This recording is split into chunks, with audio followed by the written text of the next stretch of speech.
Konnichiwa, all my gardening brothers and sisters. Welcome to the 10 at 10 for March 25th. Holy smokes, it's already March 25th of 2025. Guys, we're going to talk about 10 of the 20 trees getting listed today on MrMaple.com at 10 a.m. Eastern Standard Time. This is another secret 10. You can sign up for the email on Mr. Maple. I'm Matt, that's my brother Tim. Let's get into it, guys. First off, we've got Acer palmatum Katsura. Katsura, it's spring, and you know spring has sprung when this thing's leafing out because it is beautiful. You get some really nice shades of orange in the early spring with some yellow in there. It's a highlighter of color in that early spring. One of the quintessential spring plants. I love this. I often encourage people, you know, everybody's into DeSojo, Benny Shidori. Think about Katsura as a bonsai. Lovely plant for that. Small leaves, spring interest, crazy orange new growth. Absolutely love it. Got those small leaves too, kind of like DeSojo, so fits into that very well. Guys, I love it. Now, if you put this in your landscape, it's gonna make a nice upright tree. 10 to 12 foot in 10 years, fills out nicely. Nice upright canopy to it. Absolutely love it. Great orangey yellow fall colors as well. Sometimes you can get a little bit of red going on in there. Katsura is an interesting plant though. It's one that's easy to grow. I do recommend some late day shade in your hotter zones. So if you can give it early morning sun, late day shade in your hotter zones, you're gonna pull that spring color later into the summer. This one's gonna work zones 5 through 9. One of the reasons I love Katsura is you get that amazing spring interest and amazing fall interest. But during the summer, it's not just green. It's typically like a yellow green or a lime green out there in the landscape. Brighten up your garden with a larger upright tree. It's durable, it's heat tolerant, and it's an easy tree to grow. I love Katsura in the garden in the summer right at dusk. It's like a highlighter. That thing is just glowing right before dark. Really picks up the summer color as well. Great plant, good sizes. Grab your Katsura today. It wouldn't be spring without Capers Dwarf. Let's get them back in the mix on Mr. Maple. Love Capers Dwarf because it typically doesn't get a lot of height to it. It gets a really flat top. So when you have this out there in the landscape, it's gonna make this really nice flat tabletop shape. And this is almost about as tall as a 10-year-old tree will be with a nice width. I mean, it can get, you know, 5-6 foot in width, but really only about 2 foot in height. Lovely plant. Again, one of those more toadstool type shapes. So think of it kind of a small little dome there. Not pendulous, but wide and spreading. Making it a great plant to go under window sills or an area where you don't want a lot of height blocking your view. So if you have a beautiful view, but you want a great Japanese maple, Capers Dwarf is a good selection. You can kind of accentuate your landscape. Now, a lot of us talk about, you know, garden from outside, but think about gardening from inside out. You know, when we talked, in one of our podcasts, we recently talked about the view from your window. And this is an easy plant to add a view from your window where you can kind of see into the garden. Yeah, I mean, you can put this under the window. It's not going to block your window and your view, which is really important. It's a great container plant as well. It's just an amazing tree because it's got not much height to it and it gets that width. So dynamically, it's very different from many of the other toadstool varieties. Yeah, I like this one compared to Kiyohime too because it gets a little bit more of a reddish border to it compared to that darker purple. Gonna have that border to it in the early spring, fades to a light green. Fall colors typically are oranges and reds, normally more of a bold red late. Absolutely love this tree. Also really small leaves for you bonsai people. Really some of the smallest leaves in the whole maple world, so you're gonna love that about it. Great in the container though. You can put this in a big patio planter, kind of just let it do its own thing. I mean, it makes a full patio planter on its own. You really don't need a lot else going on there to have a really nice miniature garden. It's proven itself to be pretty durable for us and been able to handle a high heat setting. We've grown it next to rock walls here with southeast exposure in Western North Carolina, and it's thrived and done well, which is really impressive for a dwarf Japanese maple. Another one's gonna work zones 5 through 9. Grab you a Capers Dwarf today. What's next, my brother from the same mother? My brother from the same mother, we got Filigree. Filigree is a reticulated lace leaf. These are high grafts that are grafted right around probably about 12 to 14 inches, and then it's gonna cascade an umbrella out there. It has white flecking in the leaves in the early spring. It's highly prized by collectors. Those are J.D. Veritree's words. I like them too. Y'all, this tree is amazing. Give it some protection from the hot afternoon sun, but it's a really beautiful cascading lace leaf. One of the smaller green lace leaves as well, typically 3 feet tall, 4 to 5 feet wide. I've been having a really old 30-year one of these, and it's no more than 3 feet tall. Now, it does get some width to it over time. Give it some late day shade for its best color. If you're giving it late day shade, you can get more of that ghost-like reticulation going on in there. Tim likes to call it sparkles, right? No, he said in one video, I'm just giving crap. But lovely plant. I also think this one's super underrated for the fall color. I've got some of the best kind of neon, almost light yellow colors going on this one. Golden yellow in the fall. Another one that's perfect for the container because you can kind of put this in there and have all the interest going on just for this one. Now, if you did get these high grafts going in a container, it's nice because you can put some succulents or some non-invasive root systems around that in the planter. That height gives you a little bit of room for more plants. Y'all, grab you one today, super rare, and not a huge set of these, so grab them today before they sell out. Whew, those look nice, man. Let's drop some Sharps Pygmy in those 2-gallon sizes. Guys, these Sharps Pygmy are looking sharp. They got some great caliper, good branching. This is a dwarf compact form, introduction by Jim Sharp in the 1970s, and it's one of the most popular trees that people really love turning into bonsai today. Great sizes for that already. These are grafted. I always let people know. You can always air layer, do rooted cuttings from them. It's a great dwarf. If you don't have this in your Makawa collection, I think it's a fun one to add to it. Really showy. I like the swirl and jagged leaves. You kind of get a little more regular texture going on this one. Surprisingly durable, great plant. Another one great for the container garden as well. Those greens kind of give you some interesting textures though that breaks up things. You know, it's not going to be too similar to your Makawas or your Lima Golds. It's kind of another one in that mold that's very unique. I like its compact rounded form, its tightly layering habit, those serrated edges, sharp. Y'all, an amazing tree you're gonna love. They call it a starfish because it looks like a starfish. Guys, we were dropping some big 2-gallon Peve Starfish. One of the best fall color trees of them all. We did a whole podcast on our favorite fall color trees.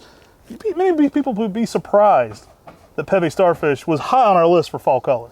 Now the leaves themselves cut down like a starfish. So if you look at the full tree, it's gonna look like a whole bunch of starfish. It's awesome.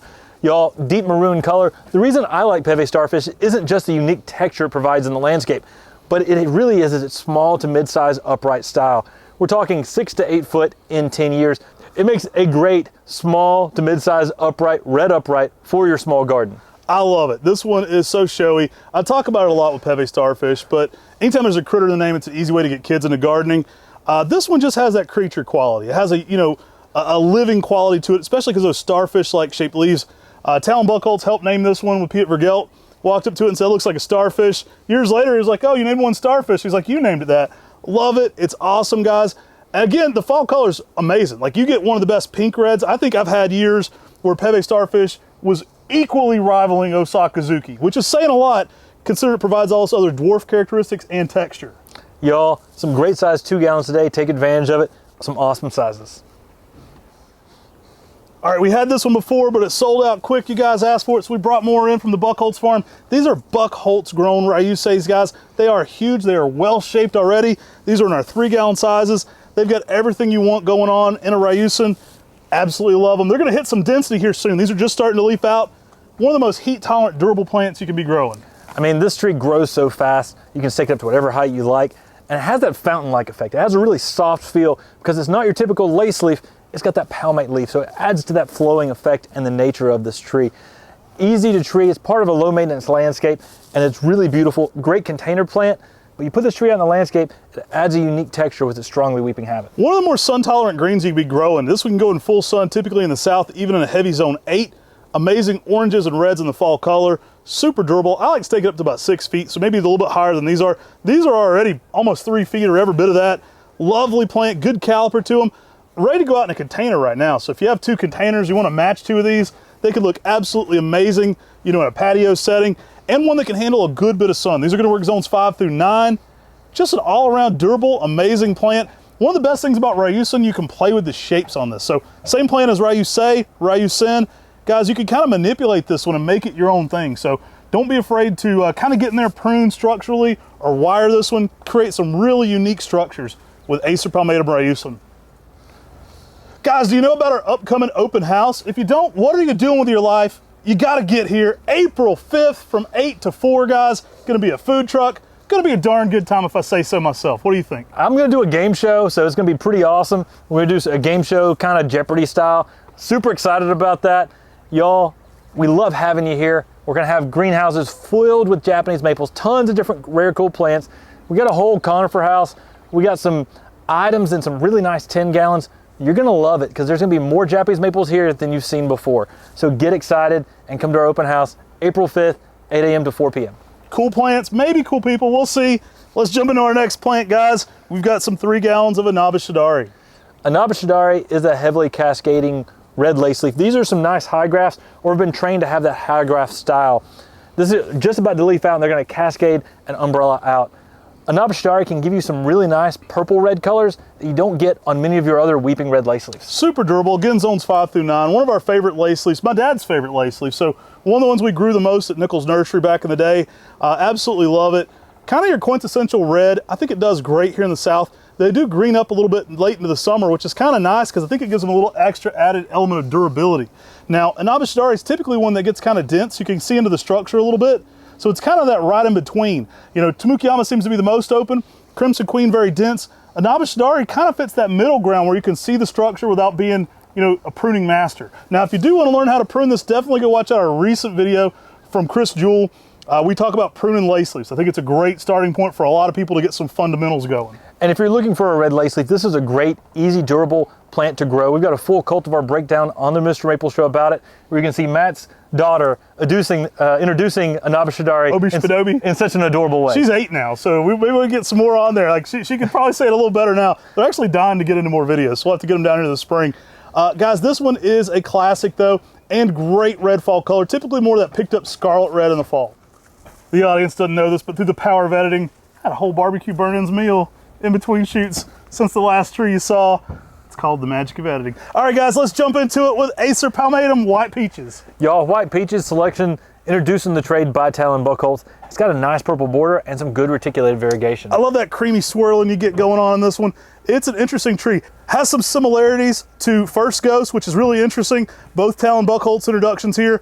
I love this one. Nice upright, but it does have some semi-pendulous natures to it. So you'll get some branches that kind of weep down.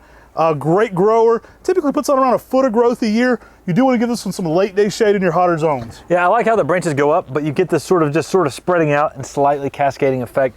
It's really nice on a reticulated Japanese maple. That good purple border, that strong reticulated variegation is very appealing. You get some really nice yellows and oranges in the fall, which is also really nice as well. And some great size 5 gallons here today. Grab one while they last. Y'all want bigger sizes? Boom, boom, boom, bop, bam. What do we got, Tim? We got a 10-gallon Fireglow. There's gonna be 10-gallon Fireglows listing today at 10 a.m. Eastern Standard Time. These are amazing plants. You know all about Fireglow. It was #1 sometimes #2 on our best-selling trees of the year. Guys, we're bringing them in 10 gallons. These do ship without the pot, so you need to be ready to plant them or put them in a bigger container when you get them right now. But Fireglow is one of the quintessential upright reds. Amazing color, very heat tolerant, and it fits a lot of landscapes being in that 10 to 12 foot size range. Love Fireglow. When it gets bigger, you can actually look up into the leaves and you get an orange glow about it. And that's because it has orange to the back side of the leaf, and when morning sun or afternoon sun hits it, bam, glow. It's awesome. Grab you a great size Fireglow today on the 10 at 10. Hey guys, one more reminder, we do have that open house coming up. That is April 5th from 8 to 4 p.m. We will have a breakfast food truck here, and it'll be available at lunch as well, so participate in that. Local food truck, Groovy Grease Wagon, we've had them here before, always popular. What do we got last year on the 10 at 10, Tim? Last today on the 10 trees we're talking about, besides those other 10 trees in that secret email, we've got Acer shirasawanum, Aureum, the golden full moon maple, in some 10 gallons. Guys, these are incredible sizes. This also ships without the pot, so be ready to either plant this one or bump it up to a larger container when you get it. Absolutely outstanding to see Acer shirasawanum, the golden full moon, Aureum at this kind of size. Instant gratification for sure. Give this one some protection from the high afternoon sun. But guys, it's one of those maples that just glows in the garden. I mean, it's got that round full moon maple leaf that everybody loves. That afternoon sun, afternoon protection from the hot afternoon sun will really help this tree thrive and do well and give you that glowing effect in the landscape. It can brighten up those dark places in the garden though as well. Take care. God bless. Have a great day.